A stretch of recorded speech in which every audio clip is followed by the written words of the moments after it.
Hello and welcome to some more Star Citizen. CIG appears to be lightening the load on their next major patch, Alpha 4.0, and it's not by pushing or delaying any features, it's actually by bringing some of them forward. We're getting a sizable patch for Alpha 3.24.2 or X in the coming weeks, it seems. This video is a roadmap update, but it also is going to be looking at some hidden features that are in the current live build with Alpha 3.24.1, the expanding Alpha 3.24.2 patch, which is coming soon, and the road to Alpha 4.0, which that patch is still expected before the end of the year. And I'm going to do a shameless plug. Check out NordVPN links down below. Or you want a VPN?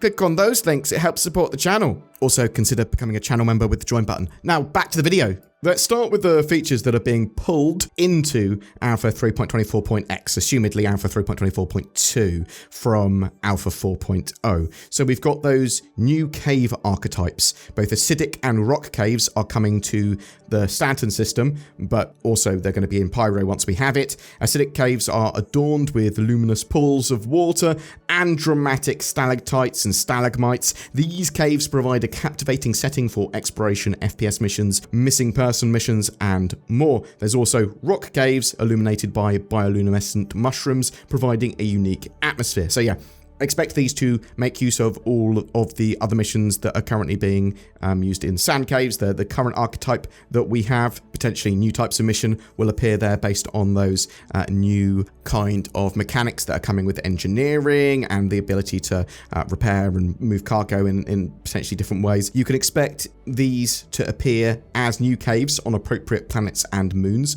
but also to replace some where sensible, you know, where there's an acidic atmosphere like Aberdeen. These just basically expand out the biomes that we have in-game for environmental locations. There's also the MFD rework and new displays. Now this is actually quite a big update. CIG have rebuilt ship multifunction displays in building blocks, and this includes new designs and functionality and customization options. There is a lot of meat to the HUDs and MFDs here. It includes manufacturer-specific styles with Aegis, Anvil, Drake, and Argo all getting their own, but there's also a generic updated one for all other manufacturers in the short term. Not only does this look just a magnitude better, it's more streamlined, it's genuinely a massive quality of life update, but there's also a load of additional functionality with those new MFDs for self-status, target status, weapon configs, power management, diegetic targeting options and customizations, scanning, but also it's got the like golden oldies of like having shields there. This also joins the Zeus Mark II CL and ES, which have been pulled into that patch as well. But what does this mean? Well, it makes sense that CIG are having a 3.24.x or 2 patch for CitizenCon or the Intergalactic Aerospace Expo with some updates for new ships and the actual expo itself, things like that. But in this case, it also makes sense for them to take some of the strain away from the Alpha 4.0 release, having those MFDs, which might need a lot of bug fixing and tweaking while they're going through PTU, and new locations handled with this build beforehand is just smart. Reduce that load, get some bits into the current patch ASAP, get them all ironed out as you add more and more optimizations to the game ahead of 4.0's release. We also know that CIG have been working on long-term persistence LTP 2.0, being able to more seamlessly transfer data between patches, but also been trying to just generally optimize their netcode and get everything ready for server meshing. And it's not just all of that either. Alpha 3.24.1, the current live build, has some hidden features. They keep on deploying more and more hotfixes.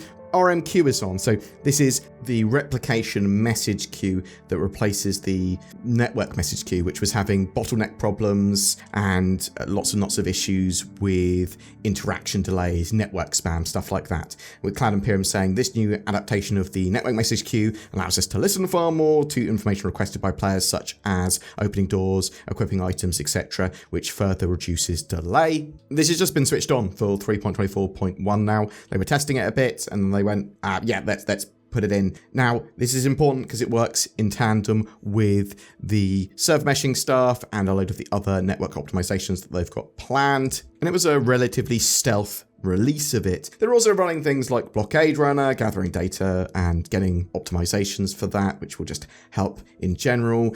There are tech preview tests with server meshing. This is running on a 3.24.1 build with server meshing enabled, and tests are sort of happening intermittently. The last tests were super laggy and desyncy, but CIG said that they were able to grab loads of data for optimization there. We didn't know that they were going to be bad if they were testing like 6 servers meshed together with 1,000 players. They said we'll see much better results for the next tests. But I suppose it's different for what's successful from them compared to what's successful for us. If you're jumping into those tests going, I want to see some new stuff, and oh, it's going to be great, we're going to see these like super optimized servers. You are not. They are on the tech preview for a reason. They are gathering data there for optimization and trying to get that stuff sorted. So you're going to say delays, you're going to see loads of bugs. They are stress testing this stuff. They should be able to optimize it hugely within the next couple of months, and these sort of tests are to help with that. And those next tests, they're going to happen any day now. Literally, there's some planned for later today, I believe. But all of this is reducing the burden of Alpha 4.0's sort of testing and what it needs to do to get ready as well. So stuff that they can do in the meantime. There is something interesting as well in the current live build, which is sort of like a stealth release again. It's NPCs are now around bunkers, and I mean above, on the ground above bunkers, defending or whatever, or guarding. Zach Priest, who I believe is CIG's senior FPS systems designer, although roles and titles keep on changing and improving, said, we did mark up to allow NPCs to spawn on the surface near bunkers. If you run into any grassland areas in Microtech, Copions will actually attack the bunker enemies and vice versa. Some players confirmed Copion attacks on NPCs, and generally that the AI were working a load better. And Zach said, it's nice to see some of this stuff come together. There's a bunch of FPS AI improvements coming in that will allow us to make some really cool, unique content with all the things we currently have. Spawning improvements I'm most excited for, as it allows us to make bespoke templates that can then be applied to areas, meaning high quality, handcrafted content combined with it being scalable. It's very exciting stuff. There was then a post asking about snipers, and they said you'll see that in Pyro.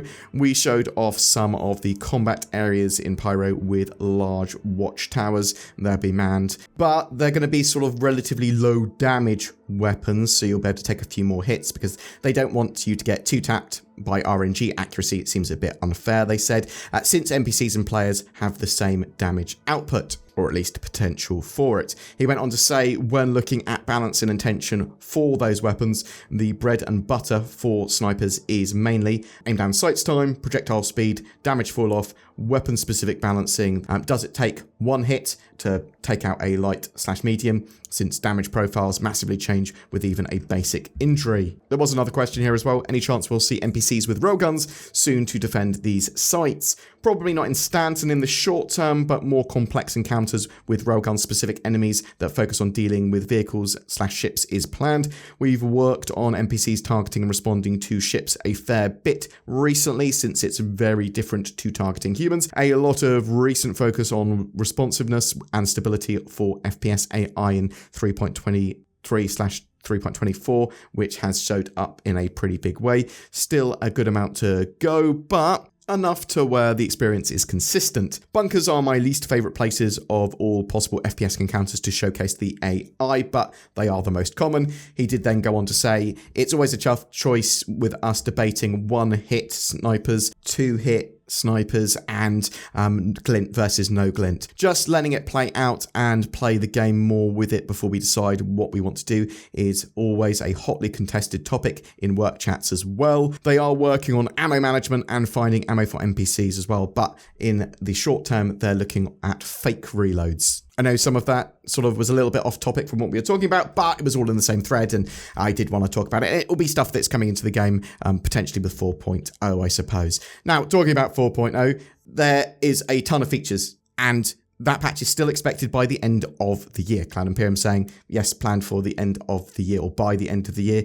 We know that server meshing, pyro, and engineering are the sort of biggest features in that patch. Pyro contains a ridiculous amount of new stuff, including, pyro itself, contested areas, asteroid bases, settlements. There's a ridiculous amount within just that one section. Lots of players think there's no way that 4.0 will be ready by the end of the year. I'm in the opinion of that they will try and hit that target, and at the very least, we should have it on the PTU you to play. I'm expecting a Pyro Playground updated build for CitizenCon, but with all the testing and updates that are going on at the moment, we're kind of getting some of that 4.0 gameplay to test intermittently. I'm really interested to know, do you agree with me that these sort of updates and the pushing of some of these features to 3.24.2 or 3.24.x is an indication that they're trying to get ready for 4.0 more? I mean, some people are going to say that it's because they don't want to name a patch 3.25 because they said that 4.0 is going to be the next major patch, so they're actually going to have this as a patch instead, and 4.0 won't be ready until next year,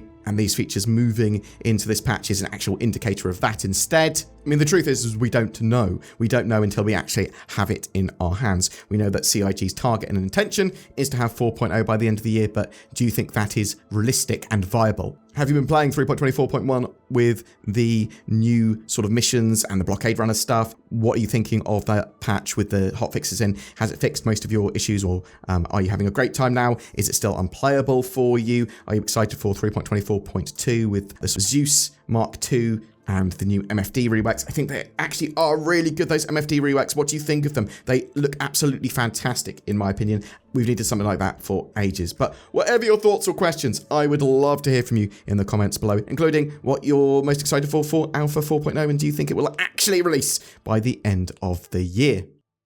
What's in the box? That is what Pandora asked. She was told not to open that box, but she did. The internet is like Pandora's box, full of the chaos of the world. And Pandora basically opened an email attachment asking to help a millionaire prince move money around. Bam! It was Medusa all along. You've turned to stone. Foolish! You should know your Greek mythology. What's not foolish is nordvpn.com/BoredGamer. NordVPN is potentially one of the greatest Greek mythological heroes. It helps protect you from the terrors of the internet, helping you be more secure and private, while also giving you great accessibility. You can use my links down below to get NordVPN cheap. September, we've got a giveaway. Every month we have a ship giveaway, and this month is no different. We're giving away 5 ships this month. Actually, that is a bit different. That's 4 more than normal. We're going to give each of them to a different winner. We've got a Nomad, an X1, a Sulen, a Mustang Alpha, and a 100i. They all come with access to the game and lifetime insurance. All you need to do to be in for a chance of winning any of those is comment on any of my videos made during the month on YouTube. I want to say a massive thank you to all our patrons and channel members. Your support allows us to make daily content. You are the best, and you should consider joining them by clicking the join button under my videos. It goes a long way in helping us, as does commenting, sharing videos, liking, all of that jazz. You do not have to chuck money at us, but if you want to, I mean, I'm not going to stop you. Thanks for watching, and have a great September.